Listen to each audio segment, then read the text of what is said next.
समाचार मिलावटखोरीने लगता ज मળી રહ્યા છે। તહેવારોની સિઝન આવે છે ને, ઘી ખાતા 100 વાર ચકાસણી કરજો। શુદ્ધ ઘીના નામે પામ ઓઇલ કેવી રીતે પધરાવાય છે મિલાવટ કરીને તેનો પર્દાફાશ થવા જઈ રહ્યો છે। ગાંધીનગર પોલીસની કામગીરી હું લાઈવ કરવા જઈ રહ્યો છું। એબીપી અસ્મિતાને જાણકારી મળી એ પ્રકારે એબીપી અસ્મિતાની ટીમ પહોંચી છે દેગામના બાજુના ગામની અંદર, અને ગામમાં શુદ્ધ ઘી બનાવવાની એક ફેક્ટરી ચાલતી હતી। એ ફેક્ટરીમાંથી એસેન્સ મળ્યા છે, કલર મળ્યા છે, પામ ઓઇલ મિશ્રિત ઘીનો જથ્થો મળ્યો છે। શુદ્ધ ઘીની કંપની, શુદ્ધ ઘીની ફેક્ટરી, તો પછી પામ ઓઇલની જરૂરિયાત શું? એનો મતલબ જે આશંકા છે વિભાગને, જે આપ જોઈ શકો છો ને, આ જોઈ શકો કે ઘી અને પામ ઓઇલ મિશ્રિત આશંકા છે કે અહીંયા શુદ્ધ ઘીના નામે મિલાવટખોરી થાય છે। મુદ્દો પણ લગભગ એના જેવો જ હતો। એની વચ્ચે કુશાંગ સોની પાસે જાણકારી આવી કે પોલીસની છાપેમારી ચાલી રહી છે। કુશાંગ સોની ત્યાં પહોંચ્યા છે। પહેલી વાર તમને લાઈવ છાપેમારી, ફરીથી કહું છું, ઘી લેતા ખરીદતા ખાતા વિચાર કરજો। એ ઘી છે કે નહીં એની ચકાસણી કરજો। એવું ના હોય ઘીના નામે પામ ઓઇલ પધરાવવામાં આવતું હોય। કુશાંગ સોની મારી સાથે જોડાયા છે। કુશાંગ, કયા વિસ્તારમાં, કઈ ફેક્ટરીમાં કયા પ્રકારની છાપેમારી ચાલી રહી છે, કોની છાપેમારી છે, અને તમે પણ દ્રશ્યો મોકલ્યા છે, અમે પ્રસારિત કર્યા છે। એક્ઝેક્ટલી ત્યાં ઘી એકલું બનતું હતું, પામ ઓઇલની પ્રોડક્ટ બનતી હતી, બંને પ્રોડક્ટ બનતી હતી? કયો જથ્થો, કયા પદાર્થો જથ્થો જોવા મળ્યો છે? રોનકજી, ગાંધીનગર નજીક આવેલા દહેગામ પાસે એક નાના ગ્રામ્ય વિસ્તારમાં આખું જે નકલી ઘી બનાવવાની ફેક્ટરી છે તે અહીંયા આગળ ચાલી રહી હતી। અને અમે જ્યારે અહીંયા આગળ આવ્યા ત્યારથી ગાંધીનગર રેન્જ આઈજીની ટીમ છે તે અહીંયા આગળ તપાસ કરી રહી છે। મારી પાછળ કેમેરામેન આપને દ્રશ્યો બતાવશે। જે પોલીસ કર્મચારીઓ છે તે અત્યારે અહીંયા આગળ પહોંચ્યા છે, અને સ્વાભાવિક રીતે આ જ્યારે આટલી મોટી કોઈ રેડ ચાલતી હોય ત્યારે તેના માલિક છે તે હાજર રહેવા જરૂરી છે, પરંતુ અમે લોકો જ્યારથી અહીંયા આગળ પહોંચ્યા છે ત્યારથી તેઓ જોવા મળી રહ્યા નથી। અત્યારે પંચનામું કરવાની પ્રક્રિયા છે તે અહીંયા આગળ ચાલી રહી છે। ગ્રાહકોને અને દર્શકોને બતાવીશું કે પામ ઓઇલમાં કેવી રીતના મિલાવટ કરી અને નકલી ઘી બનાવવામાં આવે છે, તમારા ઘર સુધી તે પહોંચે છે અને તમારા ભોજન સુધી તે પહોંચે છે।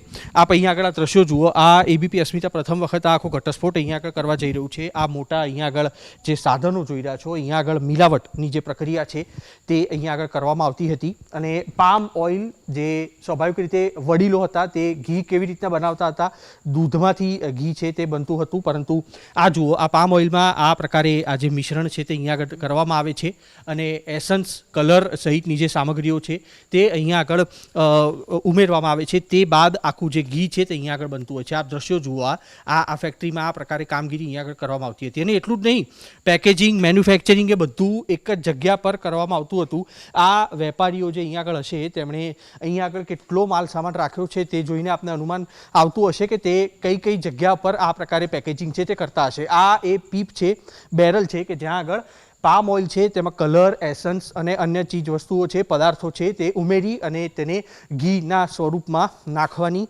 ઘીના સ્વરૂપમાં ઢાળવાની કવાયત છે તે અહીંયા આગળ કરવામાં આવતી હશે। હવે આપને બતાવીશું કે આ પામ ઓઇલ છે તે ભરવામાં કેવી રીતના આવતું હતું। આ અહીંયા આગળ આપ મશીનો જુઓ। અહીંયા આગળ આ જે વાલ રાખેલા છે તેમાં આ આખો જે જથ્થો છે અહીંયા આગળ રાખવામાં આવતો હતો। ઘી અહીંયા આગળ મિક્સ થઈ જાય અને તે બાદ હજી પણ આ જે બેરલ છે તે મારા હાથ પરથી અનુમાન લગાવી શકાતું હશે કે અહીંયા આગળ આજે સવાર સુધી અહીંયા આગળ આ કામગીરી છે તે કરવામાં આવી છે। ડબ્બા ભરીને અહીંયા આગળ પામ ઓઇલ છે તેને ઘીના નામે વેચવાનો જે ધંધો છે તે અહીંયા આગળ ચાલતો હતો। કેવી રીતના ખબર પડી તે પણ આપણે બતાવીશું। એક આ કોથળી અહીંયા આગળ મૂકવામાં આવેલી છે અને પામ ઓઇલ તેમાં છે। પામ ઓઇલમાં એસન્સ, કલર, अन्य पदार्थों उमेरीने हवे तेने आ प्रकारे थीजी देवामां आवे तो ते बनी जाय छे घी। सामान्य रीते कोईपण व्यक्ति पोताना घरमां घी लावतुं होय तो ते आ ज कलरनुं जोवा मळतुं होय छे, अने जेना कारणे ग्राहको छे ते छेतराई जता होय छे। आ घीनो कलर छे अने तेनी उपर आप जोई शको छो आखो जे सपाटी अहींया आगळ बनेली छे ते पाम ऑइलनी सपाटी छे। आखी कोथળી भरीने आ बे कोथળી तो बहार पड़ी छे, तेना सिवायनी अन्य बकेट अहींया आगळ छे ते अहींया आगळ आप जोई शको छो। તેને થીજવવામાં આવી રહી છે જેથી કરીને તે મજબૂત અને કડક ઘી છે તેના સ્વરૂપમાં ઢળી જાય। આ પ્રકારનું આખું આયોજન છે તે અહીંયા આગળ કરવામાં આવ્યું છે। ઠેક ઠેકાણે જે ડબ્બા છે તે અત્યારે અહીંયા આગળ આપ જોઈ શકો છો. અને ગાંધીનગર રેન્જ આઈજીની ટીમ તરફથી આ દરોડા છે તે અહીંયા આગળ પાડવામાં આવ્યા હતા. કયા કયા નામે આ ગ્રાહકોને છેતરવાના ધંધા ચાલતા હતા તો તે મારી ઉપર આપ જોશો. અંજની માર્કેટિંગ નામ જે અહીંયા આગળ આપવામાં આવેલું છે. અંજની નામથી આ જે ઘી છે તેનું વેચાણ કરવામાં આવતું હતું. એટલું જ નહીં, બીજું જે અહીંયા આગળ રોલિંગ પેપર, મેં આપને અગાઉ જે રીતના કહ્યું કે પેકેજિંગ, મેન્યુફેક્ચરિંગ બધું અહીંયા આગળ થઈ રહ્યું હતું. આ જુઓ, આખો રોલ અહીંયા આગળ છે અને નામ શું લખેલું છે? અનુજ દેશી ઘી. દેશી ઘી, અનુજ દેશી ઘી. કેટલા રૂપિયાની કિંમત? 20 રૂપિયાની.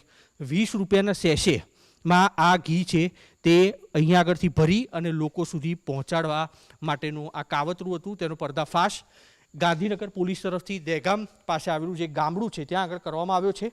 ગાંધીનગર પોલીસની ટીમ તરફથી અત્યારે પંચનામું કરવામાં આવી રહ્યું છે. ફૂડ એન્ડ ડ્રગ વિભાગની ટીમને આ અંગે જાણ કરવામાં આવી છે. તેના સેમ્પલ લેવામાં આવશે. આ એકમ છે તેને સીલ કરવામાં આવશે, તેને સીઝ કરવામાં આવશે અને આ ઘી અહીંયા આગળથી જે લેવામાં આવી રહ્યું છે તેના નમૂના લેબોરેટરીમાં મોકલવામાં આવશે. હજી પણ અહીંયા આગળ દરોડા ચાલી રહ્યા છે. એબીપી એસમી જ્યારે અહીંયા આગળ પહોંચ્યું છે ત્યારે અહીંયા આગળ દરોડા ચાલી રહ્યા છે અને પેકેજિંગ પણ અહીંયા આગળ જે રીતના કરવામાં આવતું હતું. એક રૂમ અહીંયા આગળ બનાવવામાં આવ્યા હતા જ્યાં આગળ અંજની, અનુજ, આ પ્રકારના અલગ અલગ નામો. આ જુઓ ખાધાના ખોરાકના પૈસા ચૂકવીને પણ કઈ રીતના લોકોને પામ ઓઇલ ભટકાડવાના જે પેંતરા છે. અમે જે આપને અગાઉ બતાવ્યું, અનુજ દેશી ઘી 20 રૂપિયાનું સેશે અહીંયા આગળ મળ્યું છે. પોલીસને શંકા ચોક્કસથી છે અને જ્યાં પણ આપ જુઓ બોક્સ ભરીને આ ઘી છે તે અહીંયા આગળ પડેલું છે. અહીંયા જુઓ બોક્સ ભરેલા ઘી છે તે અહીંયા આગળ પડેલા છે. જોડે કાર્યવાહી પણ બતાવજો. તે આ સેશે છે તે અહીંયા આગળ પડેલું છે. કુશાંક, અધિકારીઓ જે કાર્યવાહી કરી રહ્યા આ દ્રશ્યો પણ આપણે બતાવીશું. પોલીસ પોલીસ છે તે અત્યારે અહીંયા આગળ કાર્યવાહી કરી રહી છે અને જ્યાં સુધી ફૂડ એન્ડ ડ્રગ વિભાગની ટીમ આવે, સેમ્પલિંગ લેવાની પ્રક્રિયા થાય ત્યાં સુધી પોલીસ છે તે અત્યારે અહીંયા આગળ અલગ અલગ દિશામાં તપાસ કરી રહી છે. કારણ કે સ્વાભાવિક રીતે પંચનામું કરવું પડે. આટલો મોટો જ્યારે ભેળસેળયુક્ત ઘીનો જથ્થો મળી આવ્યો હોય તેવા સંજોગોમાં કેટલા ઘી, તેની સાથે કઈ રીતે, તે કયા નામથી તેને વેચવામાં આવતા હતા, તે તમામ બાબતોનો ઉલ્લેખ કરવો જરૂરી છે. આ જુઓ, આ બોક્સ જુઓ આપ, અંજની દેશી કાવ ઘી. તેમાં પણ ઉપર પાછું નામ લખેલું છે ગાયનું ઘી અને નીચે લખ્યું છે સાઇન ઓફ ટ્રસ્ટ. ભરોસાની ઓળખ, સાઇન ઓફ ટ્રસ્ટ અહીંયા આગળ લખવામાં આવેલું છે. અને આ પ્રકારે જે અહીંયા આગળ પોલીસ છે તે અત્યારે પંચનામું કરવાની કામગીરી છે તે અહીંયા આગળ કરી રહી છે. આ જુઓ, આ ડબ્બા જુઓ. કેમેરામેન રાજ. જી કુશાંક, જો આપ ઘીની વાત કરો છો જી, તો ઘીના પેકિંગ વાળા તો બોક્સ છે. હવે ક્યાંક ઉત્પાદક એમ પણ ના કે ભાઈ અમે પામ ઓઇલનું પણ ઉત્પાદન કરીએ છીએ. ક્યાં પામ ઓઇલના ઉત્પાદન કરવાવાળા બોક્સ છે આ જે ઘીના બોક્સ છે? એટલે કોઈ છટકી ના જાય કે ભાઈ અમે તો પામ ઓઇલનું, અથવા આપણી મિસઅન્ડરસ્ટેન્ડિંગ ના હોય તો એવું છે કે પામ ઓઇલ પણ ઉત્પન્ન કરતા હતા કે ઘીના નામે જ વેચતા હતા? જો પાછળ આ જે જગ્યા પર અમે લોકો ગયા હતા ત્યાં આગળ ફરી એક વખત આપને જઈને બતાવવાનો પ્રયાસ કરીશું. જે પ્રવાહી છે તે અમે આપને બતાવ્યું હતું અને તે કેટલી મોટી સંખ્યામાં અહીંયા આગળ હતું. અને પોલીસના કહ્યા પ્રમાણે પોલીસને પણ ત્યાં આશંકા છે કે આ જે આખું પ્રવાહી છે તે પામ ઓઇલમાં મિક્સ કરતાની સાથે તે ઘીનો આકાર લેવાની શરૂઆત થઈ ચૂકી છે. આ જે જગ્યા પર અમે લોકો પહેલાં ગયા હતા ત્યાં આગળ આપને બતાવીશું. અહીંયા આગળ આપ દ્રશ્યો જોઈ શકતા હશો. કેટલા બોક્સ છે તે ભરીને આ પ્રવાહી છે તે અહીંયા આગળ રાખવામાં આવેલું હતું. આ જુઓ, આ એ પ્રવાહી છે, આ ડબ્બામાં રાખવામાં આવેલું પ્રવાહી છે જે લગભગ ઘરનો કોઈ તેલનો ડબ્બો હોય તે પ્રકારે તે લાગી રહ્યું છે. આપ ગૃહિણીઓ છે અને ઘરના લોકો છે તેમને ખબર હશે કે આ પ્રકારનો જ્યારે કોઈ ડબ્બો હોય તો તે તેલનો ડબ્બો હોય છે. આ પ્રકારનો જે ડબ્બો હોય છે તે તેની પર માર્કા અને નામ ચોક્કસથી લખવામાં આવતા હોય છે. પરંતુ આ જે ડબ્બો છે તે તેલનો છે. તેની અંદર પણ આપ જોઈ શકતા હશો, જો કેમેરામેન આપને બતાવે તો, કે અંદર એક પ્રવાહી છે તે તેલ જેવું છે અને તેને પામ ઓઇલમાં મિક્સ કરી એસન્સ, કલર, તે તમામ પદાર્થો છે ઉમેરી અને ઘીનો આકાર, ઘીનો જે સ્વરૂપ છે તે આપવાનો અહીંયા આગળ પ્રયાસ થઈ રહ્યો છે. અને પોલીસ તરફથી અત્યારે અહીંયા આગળ પંચનામાની જે કાર્યવાહી છે તે કરવામાં આવી રહી છે. બિલકુલ કુશાંક, આપનો ખૂબ ખૂબ આભાર. પણ જો એ કંપનીના માલિક, એના સંચાલક, એના મેનેજર મળે તો ચોક્કસથી વાત કરજો. આપણી ફરજ છે એમનો પણ વ્યૂ જાણવાનું. પણ હા, તમે જે પણ દ્રશ્યો દર્શાવ્યા છે, પોલીસ કાર્યવાહી કરી છે એટલે આશંકા તો છે અને પામ ઓઇલ પહેલી નજરે દેખાય પણ છે. પણ ચોક્કસથી નજર રાખજો કે એવું પણ આપણે કરવા નથી માગતા કે કોઈ બ્રાન્ડને બદનામ કરીએ. પણ હા, ખોટું થતું હોય તો એક્સપોઝ થવું જોઈએ જેના કારણે લોકો જાગૃત થાય. આપનો ખૂબ ખૂબ આભાર.